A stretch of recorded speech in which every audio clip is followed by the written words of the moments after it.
Hello friends, आज पढ़ने जा रहे हैं बहुत ही अच्छा टॉपिक कार्य, ऊर्जा और शक्ति। इसको बोलते हैं इसमें वर्क एनर्जी थ्योरम। इसके बारे में जानेंगे। सबसे पहले बार जानिए अब कार्य क्या होता है। कार्य आप डेली करते होंगे। आप जब मान लो किसी वस्तु को आपने बल लगाया तो उसकी विराम अवस्था से गति ऊर्जा में परिवर्तन। ठीक है। अब कोई भी वस्तु, जैसे आप कोई भी गाड़ी चला रहे हो, कोई भी गतिशील अवस्था में गाड़ी चला रहे हो, अब गाड़ी से आगे किसी ने रोक दी, उसकी गतिज ऊर्जा से परिवर्तन कर दिया स्थित ऊर्जा में, वही होगा आपका कार्य। तो आइए जानिए कार्य के बारे में। कार्य क्या होता है? बल का उपयोग करके किसी वस्तु की विरामावस्था पर परिवर्तन, बल का उपयोग करके किसी वस्तु की विरामावस्था में परिवर्तन या गति ऊर्जा में परिवर्तन करना ही कार्य कहलाता है। ये मान लिया कोई बॉक्स, इस पे क्या लगाया आपने, बल लगाया, फोर्स लगाया, उससे क्या होगा, यहाँ से किस चक्कर यहाँ तक आ जाएगा, तो इसमें क्या हुआ, विस्थापन हुआ।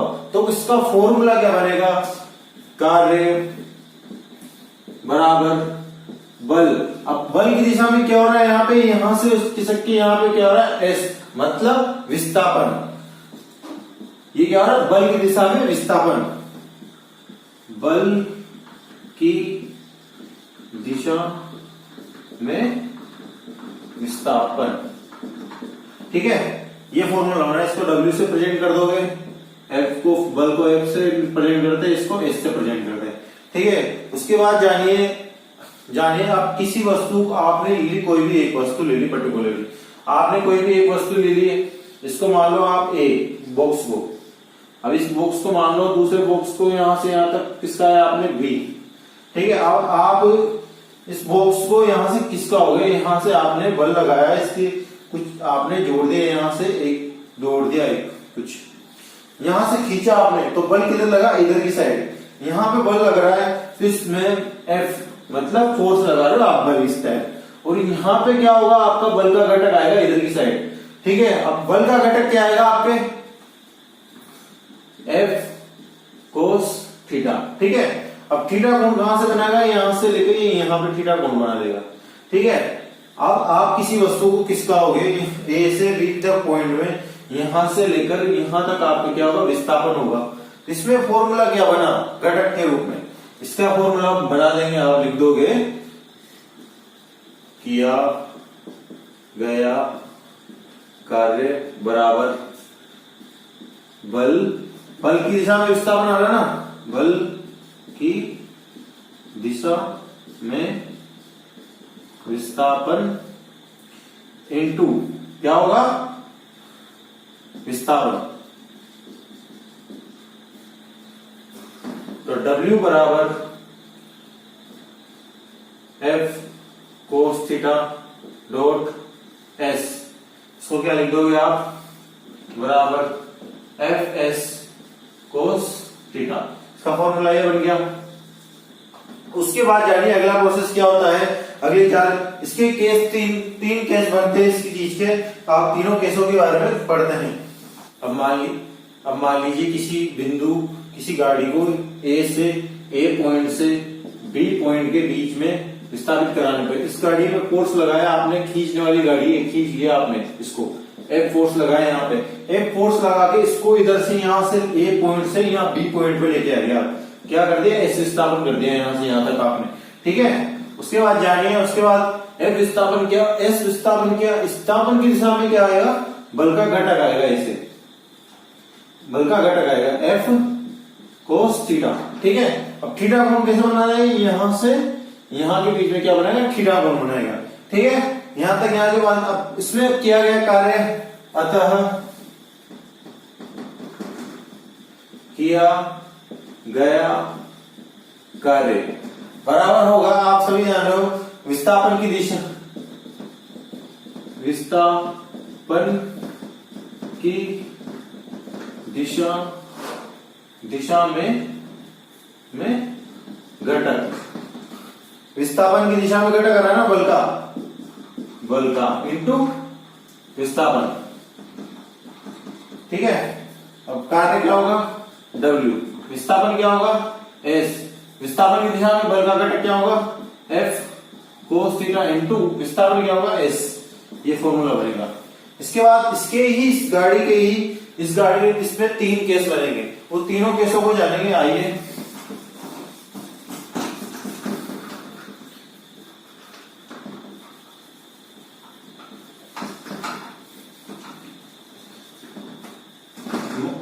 आइए केस फर्स्ट। केस फर्स्ट में क्या होगा, आप किसी गाड़ी को बल लगाओगे इसी दिशा में और विस्थापन क्या होगा, इसी दिशा में होगा। बल लगाओगे इसी दिशा में और विस्थापन भी क्या हो रहा है, इसी दिशा में। विस्थापन भी क्या हो रहा है, इसी दिशा में। ठीक है, विस्थापन भी क्या हो रहा है, तो फिर इसी दिशा में। तो इसमें थीटा कोण क्या बन रहा है, थीटा कोण क्या है, 0 डिग्री। तो इसमें किया गया कार्य क्या होगा, अधिकतम। आप जिस दिशा में बल लगाओगे उसी दिशा में विस्थापन होगा, तो किया गया कार्य क्या होता है, अधिक होता है। किया गया कार्य अधिक होगा। ठीक है, किया गया कार्य क्या होगा, अधिक होगा। उसके बाद जानिए इसमें फॉर्मूला है, किया गया कार्य W बराबर F S cos theta. Theta का मान क्या है, 0। कोस थीटा, अब कोस थीटा का मान क्या रहता है, कोस 0 डिग्री का मान क्या रहता है, 1। जान अब कोस 0 डिग्री का मान इसमें पुट करेंगे। W बराबर एफ डॉट एस, 1 रख दिया तो क्या है, W बराबर एफ एस। ठीक है, ये आया। तो ये क्या, प्लस का। तो जब किसी दिशा में आप किसी गाड़ी को या किसी पर्टिकुलर किसी चीज को आप उसी दिशा में विस्थापित करोगे और उसी दिशा में आप बल लगाओगे उसमें, तो किया गया कार्य हमेशा क्या होगा, धनात्मक होगा, पॉजिटिव वैल्यू आएगी। ठीक है, केस फर्स्ट होगा। केस थर्ड सेकंड के बारे में जानेंगे।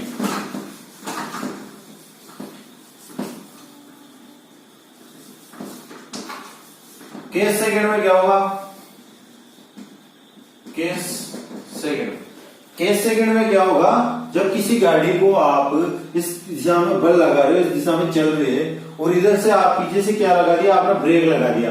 ठीक है, आपने इधर से क्या लगा दिया, ब्रेक लगा दिया। इसके आगे कुछ आगे तो इसने ब्रेक लगा दिया, तो बल किधर लग रहा है, इस दिशा में, और बल का घटक किधर लग रहा है, इस इधर कोस थीटा। तो यहां से थीटा कोण ये से बनेगा। विस्थापन किधर आ रहा है, इस दिशा में विस्थापन, इस दिशा में विस्थापन। ठीक है, अगर गाड़ी में विस्थापन किधर आ रहा है, इस तरह, तो थीटा कोण कितना बनेगा, 180 डिग्री। तो इस दिशा में कोण कितना बनेगा, थीटा बराबर 180 डिग्री, 180 डिग्री बनेगा। उसके बाद इसमें गाड़ी में विस्थापन क्या हुआ, उल्टा हो रहा है। ठीक है, उसके बाद किया गया कार्य हमेशा ही कम होगा, अधिकतम नहीं होगा। किया गया कार्य कम होगा। उसके बाद इसमें फॉर्मूले पुट किए वर्क में, F S cos theta. Theta का मान क्या है, 180। अब कोस 180 का मान होता है -1। अब इसमें वैल्यू पुट की है, W एफ एस कोस 180। अब यहां रख दिए -1, तो W बराबर एफ डॉट एस माइनस। तो यहां पे किया गया कार्य क्या होगा, हमेशा ऋणात्मक होगा, क्योंकि यहां पे माइनस का चिन्ह आ रहा है, ऋणात्मक आ रहा है। किया गया कार्य ऋणात्मक होगा। ये बन गई आपकी सेकंड पोजीशन। अब सेकंड पोजीशन में क्या गया कार्य क्या होगा, हमेशा माइनस में आएगा, ऋणात्मक आएगा। अब केस थर्ड पे आइए।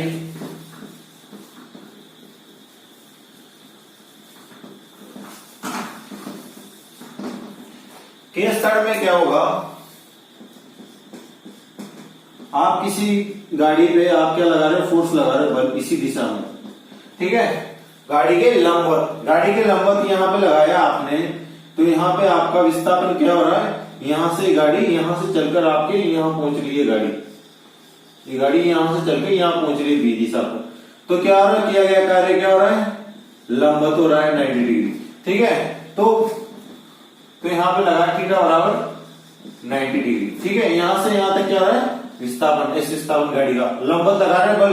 ठीक है, उसके बाद क्या होगा, किया गया कार्य इसमें शून्य होगा। ठीक है, कैसे होगा बता दो आपको। तो इसमें फॉर्मूला लगाते हैं W बराबर F dot S cos theta. तो इसमें कोस थीटा का मान रख दिए, कोस 90 डिग्री। कोस 90 डिग्री का मान क्या होता है, इधर देखिए, कोस 90 डिग्री का मान होता है 0। कोस 90 डिग्री का मान क्या होता है 0। 0 इसमें पुट कीजिए, तो F डॉट S 0, W बराबर, तो आंसर क्या आएगा, W बराबर 0, क्योंकि 0 से इनटू करते हैं 0 हो जाएगी। तो किया गया कार्य क्या रहेगा, थर्ड सिचुएशन में, थर्ड केस में किया गया कार्य शून्य रहेगा। ठीक है, अब इससे क्या निष्कर्ष निकला, इसके बारे में जानिए।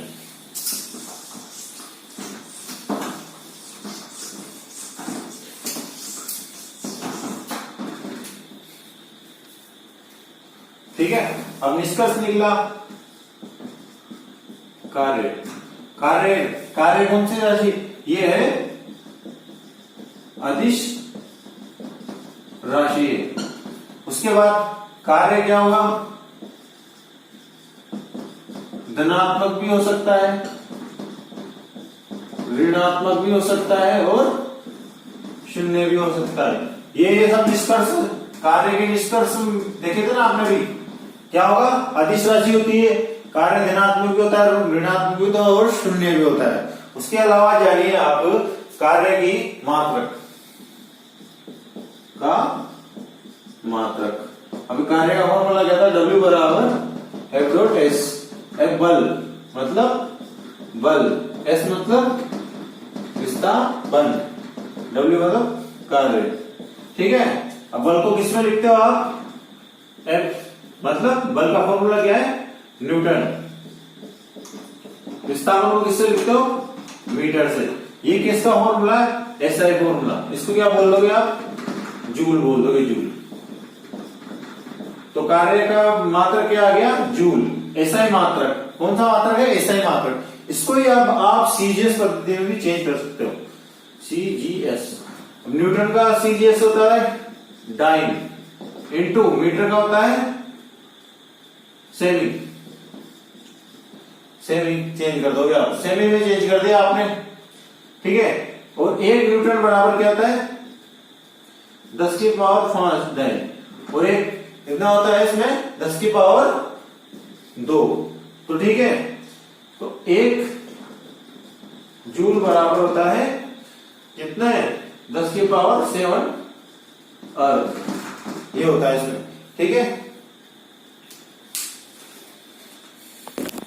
अब जानिए यांत्रिक ऊर्जा के बारे में। यांत्रिक ऊर्जा क्या होती है, यांत्रिक ऊर्जा 2 ऊर्जाओं का रूप होती है, एक तो होती है गतिज ऊर्जा और एक होती है स्थितिज ऊर्जा। तो जानिए कैसे होती है ये स्थितिज ऊर्जा और गतिज ऊर्जा।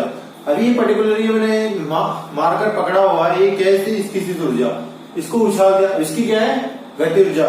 पहले क्या था, स्थिति प्लस गति ऊर्जा, इनमें क्या दे रहा हूं मैं, यांत्रिक ऊर्जा। यही यांत्रिक ऊर्जा होती है। तो जानिए आज इसकी डेफिनेशन के बारे में जानिए, तो कैसे होती है यांत्रिक ऊर्जा। किसी वस्तु की यांत्रिक ऊर्जा उसकी गतिज ऊर्जा एवं स्थिर ऊर्जा की योग के बराबर होती है, यही आपकी यांत्रिक ऊर्जा होगी। आप किसी भी चीज को यांत्रिक ऊर्जा कैसे देते हो, आप किसी, जैसे आपने पर्टिकुलर कोई भी चीज को धक्का दिया, पहले स्थिर थी, उसके बाद गतिशील अवस्था में होगी, तो आपकी क्या होगी, यांत्रिक अवस्था होगी। तो जानिए गति ऊर्जा के बारे में जानिए। गति ऊर्जा क्या होती है, इसको बोलते हैं इंग्लिश में काइनेटिक एनर्जी बोलते हैं। अब काइनेटिक एनर्जी, गति ऊर्जा क्या, आप किसी सड़क पे चल रहे हो, वहां पे आपकी आसपास से गाड़ियां निकल रही है, तो गाड़ियां वो क्या है, गतिज ऊर्जा में। बट उस पे बैठने वाला इंसान जो बैठा है उस पे, वो क्या है, स्थिर अवस्था में। गाड़ियां क्या है, गतिशील अवस्था में। ठीक है, किसी वस्तु में उसकी गति के कारण निहित ऊर्जा को गति ऊर्जा कहते हैं।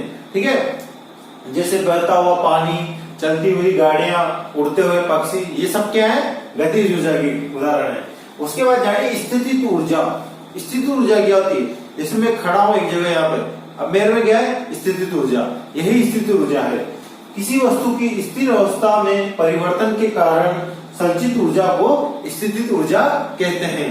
उसके बाद जानिए जैसे स्थितिज ऊर्जा क्या है, अब मैंने किसी स्प्रिंग को खींचा यूं करके, यहाँ पे लाया, उसमें क्या होगी, स्प्रिंग में स्थितिज ऊर्जा की जैसे छोड़ेगा वो क्या है, गतिज ऊर्जा में चेंज हो जाएगी। तो स्थिति स्प्रिंग को खींचने पर उसमें क्या होगी, गतिज ऊर्जा संचित होगी, यही गतिज ऊर्जा है।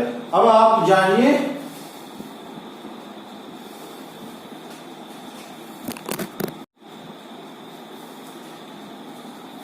तो ये अब गतिज ऊर्जा का मापन करेंगे। गतिज ऊर्जा का मापन कैसे करते हैं, ठीक है।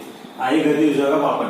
यदि कोई भी वस्तु ये आपने वस्तु ले ली, द्रव्यावस्था में है, तो उसके वेग प्राप्त इसे वेग प्राप्त करने के लिए किया गया कार्य गतिज ऊर्जा के बराबर होगा। कार्य क्या होगा, गतिज ऊर्जा के बराबर होगा। तो ये क्या करना है, सिद्ध करना है, कार्य क्या होगा, गतिज ऊर्जा के बराबर होगा। तो आप जान लिया, आपने लिया कोई भी गुटखा ले लिया, कोई भी बॉक्स ले लिया, इस बॉक्स पर इसका m द्रव्यमान मान लिया आपने, ओनली माना है, क्या ले लिया आपने, m द्रव्यमान का एक गुटखा लिया, इस पे बल लगाए यहाँ पे, और यहाँ पे u क्या है, ये क्या है, u है प्रारंभिक वेग, और v क्या है, अंतिम वेग, ठीक है। और यहां से किसका इस पे बल लगाया आपने, बल लगाकर यहां से यहां तक किसका नहीं पड़ा आपने, यहां से यहां तक ये पर्टिकुलर गया, यहां से यहां तक क्या हुआ, विस्थापन हुआ। अब विस्थापन हुआ, उसके बाद आप उस गति का कौन सा लो लग जाएगा इसमें, गति का तृतीय नियम लगाने पर, गति का तृतीय नियम से क्या होता है, v square u square 2as, ये होता है ना। उसके बाद इसमें त्वरण ले लेंगे, या इसको ऐसे भी लिख सकते हैं, a बराबर u square v square 2as, इसको ऐसे भी लिख सकते हैं। इसके बाद आपको पता है, इस पे आपने बल लगाया, फोर्स लगाया, इसको गति का सेकंड लॉ भी लागू होता है। तो गति का द्वितीय न्यूटन की गति का है, न्यूटन की गति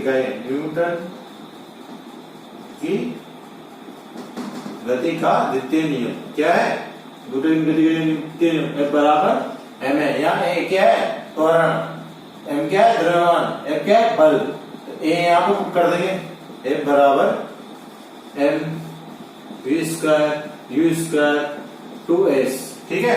उसके बाद आपको पता होगा, इसको अंदर मल्टीप्लाई कर देते हैं, m v square m u square, इसको लिख देते हैं 2s, ठीक है। उसके बाद इसको इधर पुट कर देते हैं, उसके बाद इसको m को इधर पुट करने पर f डॉट s बराबर m, इधर ले लेते हैं, m v square m u square, ठीक है। उसके बाद आपको पता होगा, आपने अभी निकाला था f क्या गया कार्य, f बराबर क्या होता है, वो क्या होता है, w कार्य, क्योंकि कार्य बराबर क्या होता है, बल इंटू विस्थापन, ये अभी सिद्धि किया था आपने। उसके बाद यहाँ पे रख देंगे इसकी वैल्यू, यहाँ पे रख दी, तो बल क्या हुआ, half mv m u square, ठीक है। उसके बाद आपको पता होगा, यहाँ पे प्रारंभिक वेग हमेशा क्या रहता है, हमेशा क्या रहेगा, 0 रहेगा यहाँ पे। तो आप इसमें इक्वेशन में, इस वाली इक्वेशन में क्या लिख दोगे, 0 लिख दोगे। तो W बराबर हाफ mv स्क्वायर m 0, तो क्या आया, W बराबर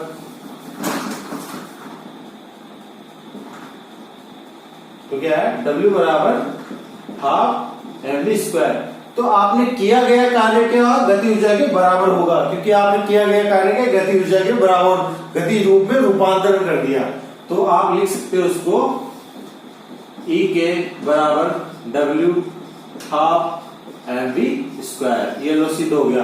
क्या सिद्ध किया, वेग प्राप्त करने में कोई कार्य गति ऊर्जा के बराबर होता है, तो कार्य क्या है, गति ऊर्जा के बराबर आ गया, तो हाफ mv स्क्वायर आ गया।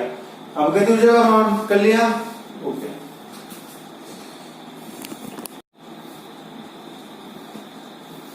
अब जानिए स्थितिज ऊर्जा। स्थितिज ऊर्जा क्या थी, आपने पढ़ लिया था, किसी वस्तु में स्थिति, उसकी स्थिति के कारण उसमें उपस्थित ऊर्जा, उसको क्या बोलेंगे, स्थितिज ऊर्जा। अभी संचित ऊर्जा को क्या बोलेंगे, स्थितिज ऊर्जा, पोटेंशियल एनर्जी बोलते हैं इंग्लिश में। अब आइए गुरुत्वीय क्षेत्र में स्थित ऊर्जा, मतलब आप पर्टिकुलर, ये मान लो मार्कर को आपको किसी सतह नीचे से उठाया, तो यहाँ से उठाने में इसमें गुरुत्वीय त्वरण लगेगा, ठीक है। ये कोई द्रव्यमान के, इसमें क्या है, गुरुत्वीय त्वरण लगेगा एक ऊंचाई को उठाने पर, इसमें ऊर्जा संचित होगी।